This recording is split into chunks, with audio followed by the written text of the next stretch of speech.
Mhm. Hello and welcome, Inspired Podcast community. This is your new episode. My name is Caroline, and my today's guest is Max Carey, and I'm so happy that he said yes to our interview. Welcome, Max. Hey, thank you for having me. I appreciate getting an opportunity to have a chat. That's great, and I would love to introduce you to the audience. Just a second. You are a first-time director with roots in Montreal and Luxembourg. How do you pronounce this? Luxembourg City. Over 30 Mhm. years, you have traveled to 137 countries, cultivating a unique cultural perspective. Your curiosity and bold personality drive you to challenge societal norms, right? Particularly regarding kink. And I hope I pronounced this right. As the director of, Absolutely. yeah, Touch King, you explore the beauty of consensual kink, emphasizing the importance of negotiation, informed consent, and aftercare. Your mission is to spark open conversations that challenge stereotypes and promote awareness of kink's role in fostering trust, communication, and intimacy. Welcome to the Inspired Podcast, Max Carey. This is Perfect. Thank you for that introduction. That was exactly right. Thank you so much. It's, yeah, it's always not a challenge, but a pleasure for me to connect people and to learn something about new, you call it culture. You traveled the world so much.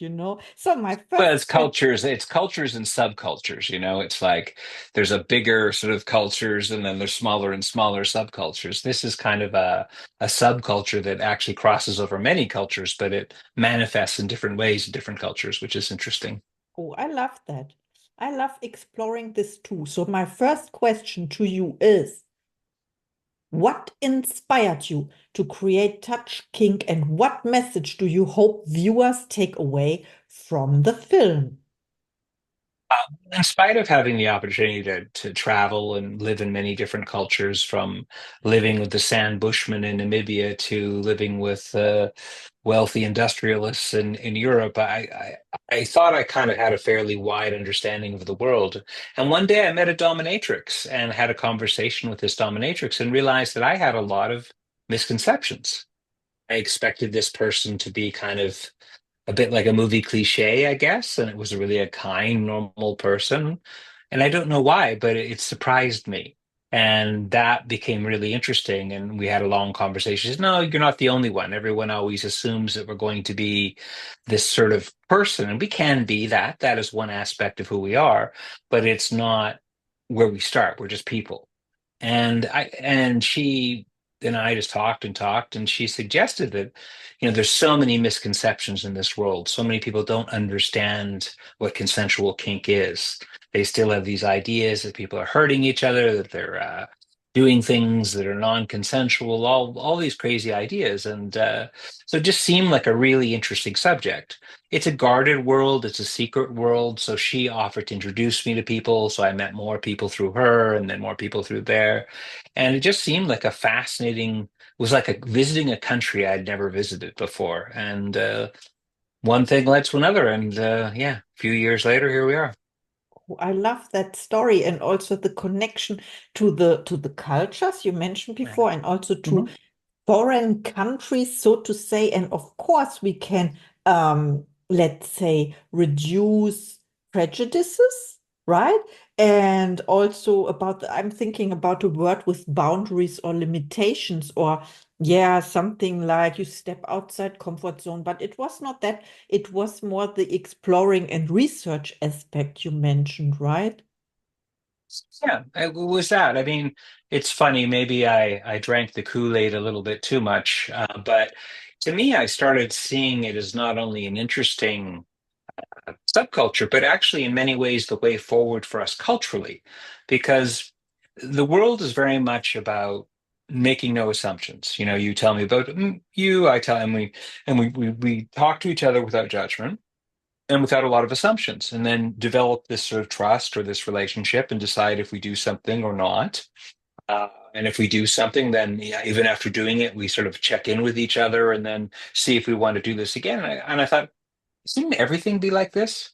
Shouldn't we all be assuming, like, should we not be assuming things about you because you're from Germany, or this person because they look like a man, or this person because they look like, why not actually let them talk and also feel comfortable and free enough to be open and honest? Whether it's business or personal relationships, just seem like there was a lot of knowledge in kink that I think could be applied to business and general relationships. I think a lot of men, especially right now, feel like there's no rules anymore. There used to be sort of rules of how you were supposed to behave, and now there's no rules. Like, what are we supposed to do? What are we supposed to say? And the truth is, you can actually do or say anything you want. You just need to have consent and have that other person be willing to do that. And just because one person is willing to do that with you doesn't mean someone else is. So, building these individual relationships based on trust and consent kind of gives you the way forward for all your relationships. Maybe you wanted to live like it's 1955, and your partner gets you the newspaper and brings you a home cooked meal. Maybe that's your thing, and that's fine if that's what you want to do. But you can't assume that's for everybody. Maybe you want to be a woman in the night and a man during the day. That's fine, as long as, again, you know, I just see it as such a great way forward culturally as well, for us to really help navigate the future instead of thinking there's one set of rules and we should all follow this set of rules, is to throw away the rules and realize we do this individually. What would you like to do? There's still politeness on top of it. I mean, there are general rules in countries that are about politeness, and politeness has to be respected, of course. But once you're past the politeness phase, then it's time for honesty, you know, Yes. and And directness. The Germans are good at that, actually, generally being direct and honest, more so than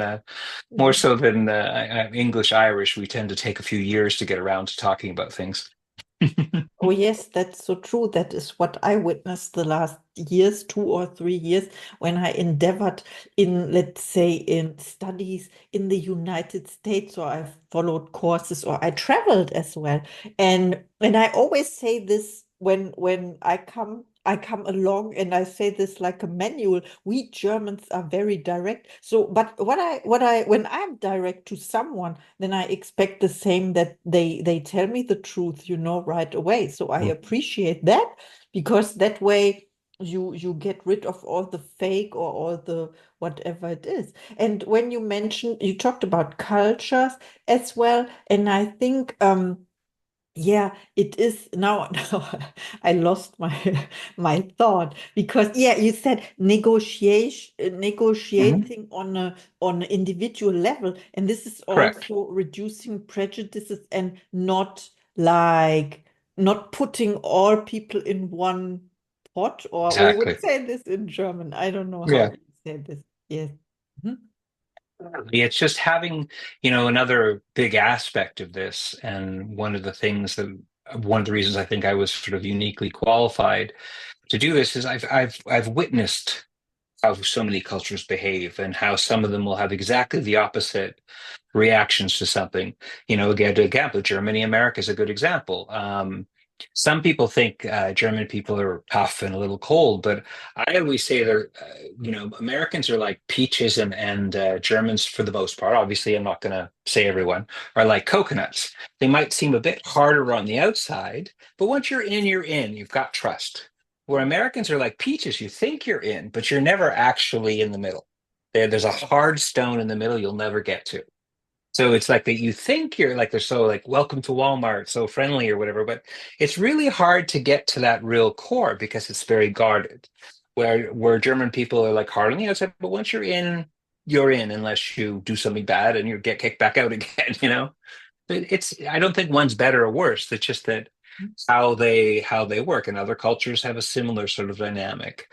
But the interesting thing was everybody does things differently, and the moment you realize that, you realize that you can also, as two people, do things differently the way you want to create your culture. But you have to have the space. You have to allow people the space to be open and honest. Maybe they're really, they feel like they're supposed to be the football star, but really they want to be the cheerleader. And then so you have to be ready to be able to tell your partner, I know you think I'm a football star, but I'd rather be a cheerleader, for example, rather than feel like, oh, I can't say that. Oh my goodness. And then be unhappy for your life. Oh, I So, know exactly what you mean. So many people are living a life they don't want to, with like someone else thought they would live, other people's ideas, like it comes from the parents, you know. But of mhm. course, I have another question for you. How do you think society's perceptions of kink need to change, and why is this conversation important now? I think it's very similar to the LGBTQ movement. We just you have to get to know people. You have to realize these are nice people. They're contributing to society. They're not somehow like deviants that are doing weird stuff. And just like, I mean, there was a time in America, I believe you would actually get thrown in jail for being gay, and all because people just couldn't understand. And as you started to know, you had doctors and you had friends and you had lawyers and you realized they were nice people. Then that is becoming more and more open. I think it's much farther along. But I think kink has to follow the same thing. People have to be a little bit more open about talking about what's okay and what's not okay. I mean, it's not kink to tie somebody up and do something horrible to them. It's perfectly kink if you consented and you agreed and you want to tie somebody wants to be tied up and wants to have her, perfectly fine. It's the behavior. People have to educate and understand the difference between what we're talking about as consensual, ethical kink and bad behavior. Bad behavior is still bad behavior. Anything without consent, anything with violence, these things are, still bad. So just education. So it's this educational process that needs to happen so people can open up. As I say, one of the main characters in my movie was someone who really thought people were crazy. And I don't know if you've seen it, and I'll leave it for the S, but it's interesting to see her evolution as she discovers more about kink, what she discovers about herself, and what she discovers about kink. And that, I think, starting that conversation, there's have to be a million more bits of conversation, a million more people coming out, but helps society grow and helps people be happier, helps people be more creative as well. I mean, I think the currency of the future is creativity. And if you actually look at pretty much every major genius in history, they were all a bit kinky because part of what being kinky is thinking outside of the box. And that's also what it is to be creative. So not only should we embrace it, maybe we should be encouraging this because the currency of the future is ideas, creative ideas, and machines are going to do most of the other stuff. If it's something can be done by a machine, it'll be done by a machine. The one thing that will humans will still be valued for is crazy ideas and interesting ideas. So, you know, maybe we should teach kink. Yes, I absolutely understand. And I had a thought in mind when you said you have to think outside the box. I thought you have to think outside the box, or being outside the box, outside of the box, because you are in the box when you are in a situation. You know, you talked about the difference between crime or being violent, and then the consensual, right? You use this word, and I love that very much also about negotiation. And yeah, and to educate society, to it's like when there are people like you, for example, in public, showing or educate people, then other people can allow themselves to do the same, or to explore themselves. You mentioned this as well, and it is so important to discover who you really are, right? What you really like and what you don't like. That's right. And for some people, it's hard to. I mean, we already have cultures where, at least for men, often there's not the ability to have much more of an emotional spectrum than being angry and slightly happy with them, slightly pleased. So they have to realize you have other emotions, you have other feelings, and you shouldn't have shame around them. You should try to understand them. Um, I think it's also good for mental health to have these conversations and this kind of openness. Yeah, I think it's super important, and I like to say that there are no boxes. Humans are organic creatures. We're analog. And analog means we're all on a bunch of different spectrums at a bunch of different wavelengths at various different times, always moving. Only machines are like on or off or in a box. So why would we want to be in a box anyway? We're organic, analog creatures, and let's enjoy that reality, you know? Yes, I heard this before. There is no box. Yes, I heard this because, yeah, the box is where all our false beliefs are and our Yeah, habits we were taught in childhood, for example. So I totally exactly. understand what you mean. It is like freeing yourself, and because in order when you want to have different results, it is what Einstein says, right? The definition of insanity is thinking the same thing over and over again and expecting different results. So this is the Mhm. same thing when you Exactly. explore new cultures, or yeah, I like this.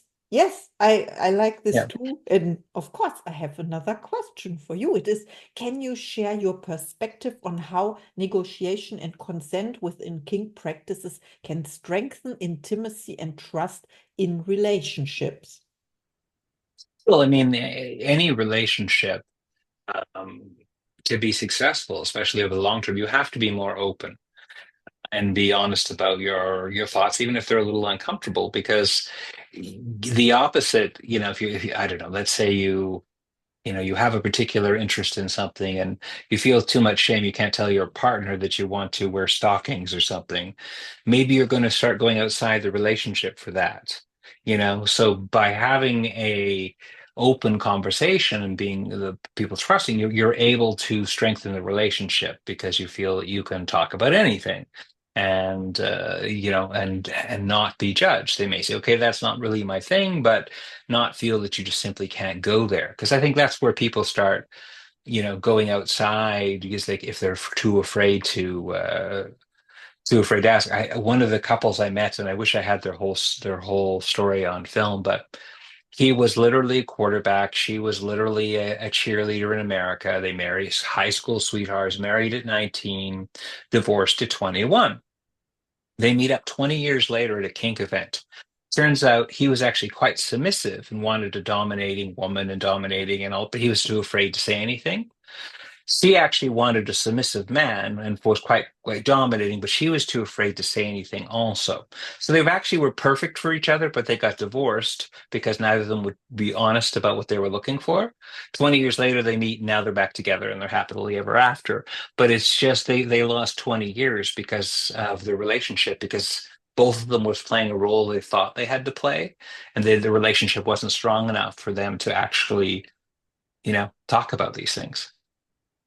So, Yes. yeah, I mean, any kind of situation, any sort of thing that allows you to be more free about talking about things and feeling that you're safe to do so, of course, is going to strengthen any relationship. I love that. I never thought of it that way, or the correlation, so to say, and that it is so important to open up and just to ask. I let's say ask for the things you want, or yeah, and not you talked about going outside or leaving the relationship, looking outside for other people where you can find it right where you are, just opening You up, can having sometimes. a conversation. Or maybe, more often than not, you can, and maybe you can't, and you come up with a different solution. I mean, there's a myriad of different potential relationship opportunities and things in the world, but starting with that openness, starting with that connection, you don't know where it's going to lead actually, but it's safer over the long term. Otherwise it just gets harder and harder to talk about these things. It's a subject that, people are shy about. So yeah, I hope people will be open. And it doesn't have to be about kink. Again, you could actually apply these to anything. Just being open about your thoughts. I've noticed a trend, especially with the Deadpool guy, what's his name, Ryan Reynolds. He's throwing in so much kinky undertones to all of his stuff. And it's funny because it's like maybe that's that generation, maybe it's what makes him edgy, but he just throws in like tons and tons of kinky type stuff. And I guess it's like if you know, you're kind of wink, wink. I know what he's talking about. If you don't, you're like, I don't know what he was talking about, but that's okay. He's funny you know there's a whole thing opening up, and I think that the more you're comfortable talking about these things, I think the more you'll resonate with each other. And I think that's one of the reasons he resonates with the audience. I think he's actually got quite a kinky fan base, which is probably 33% of the population that watches movies, because he keeps throwing these little things in that I don't know how many people understand. I was not aware of it. I didn't understand. And you talk about the movie, right? Not about when the actor is talking as No, the no, actor. it's about the movie that his Deadpool Yeah. series. I just watched one of his Deadpool movies, and he's always throwing in various things that are quite funny, but very like subtly, like, humorous. But yeah, I think if you know, you know. If you don't, you don't mind. It's just fascinating. But I think maybe this is happening. I talk to younger people in California, and everybody's seems to identify as polyamorous and gender fluid. And I suppose when I was young, I was probably that too. I just didn't have those words. I wasn't ready to settle down with one. I was interested in a bunch of girls, and I thought of myself actually used to think of myself as a woman trapped in a man's body, but I was okay with that because, I still like women, so it worked out. But I mean, you we didn't have those words, we didn't have those concepts, and I think they have them now, and I think that bodes well for the future, that they're not quite as trapped. They have words to describe these things, that they didn't have, so that helps. I love that. And I wanted to ask when you talked about the Deadpool guy, if there's a secret language. Really a secret language. He's just making lots of sort of jokes about sort of anal sex and different kinds of toys and different kinds of kinky sex practices. He sort of makes little things, throwing a lot of these sort of references about feet and different things into it that are sort of, kinky crowd knows exactly what he's talking about. I like this. So I have to rewatch this again and Mhm. and and look for the clues there. Or Yeah. is it clues or cues or whatever. Yes, I think it's just the kind of jokes that he's making, that they're I don't know, a little more sophisticated, I guess. I don't know. You know, yes. Amazing. A whole new a world. little bit more gender fluid too, because sometimes you're like, he sort of says something, he's sort of interested in someone who might be genetically male and someone else is genetically female, but it's normal. I think when the kink community, a lot of people, it's really not so much about gender, it's more about identity. So, I mean, for some, everyone's different, but that alone is kind of a big thing, sort of throwing that in there. Yes.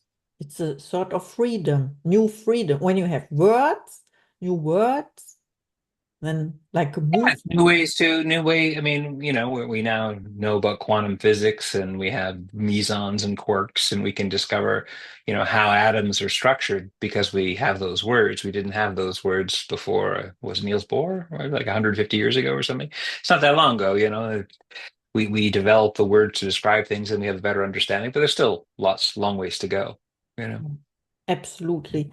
So my next question is about your goals. Do you set Mhm. goals for yourself or intentions, and what is one of your next projects? Um, I actually, my biggest goal is always to try to live in the moment, actually, and be mindful. But something I would like to do, and I'm developing, is a 10-part series about various ways humans interact. Kink, love, classical love, different traditions, and how some people are more on the edge with that and leading, and the ideas of how people get together. I'd like to do a 10-part series about that, finding people that so different ways of connection.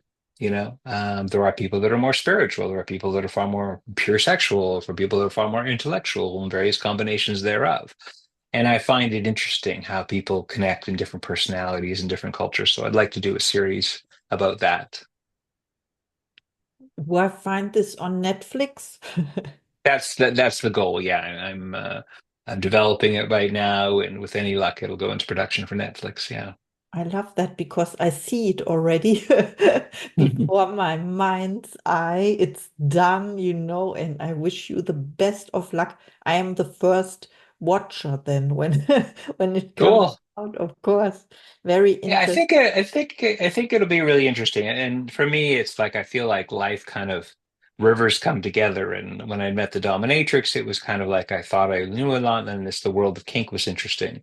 And now I'm a little farther along the river, and now I think the world of kink is interesting, but I see it more about just open conversations, about consent, about reinventing culture one person at a time, and just understanding, sure, there's still one takes their shoes off when they enter a household, or one doesn't take their shoes off when they enter a household, depending on what country you are. Those kind of general politeness is fine. That's important, and those rules I think are useful. For to know what you're supposed to bring a bottle of wine, or you're not supposed to bring a bottle of wine. These are things that I think are useful on a first level. So understanding those are different cultures, but that's just like a politeness thing. It's not real. It's like a starting thing, and then under that, you create the rules you want to create. So you still have to recognize, I'm going to play by your rules. If it's take your shoes off or don't take your shoes off, I'm going to do that because that's respect for you.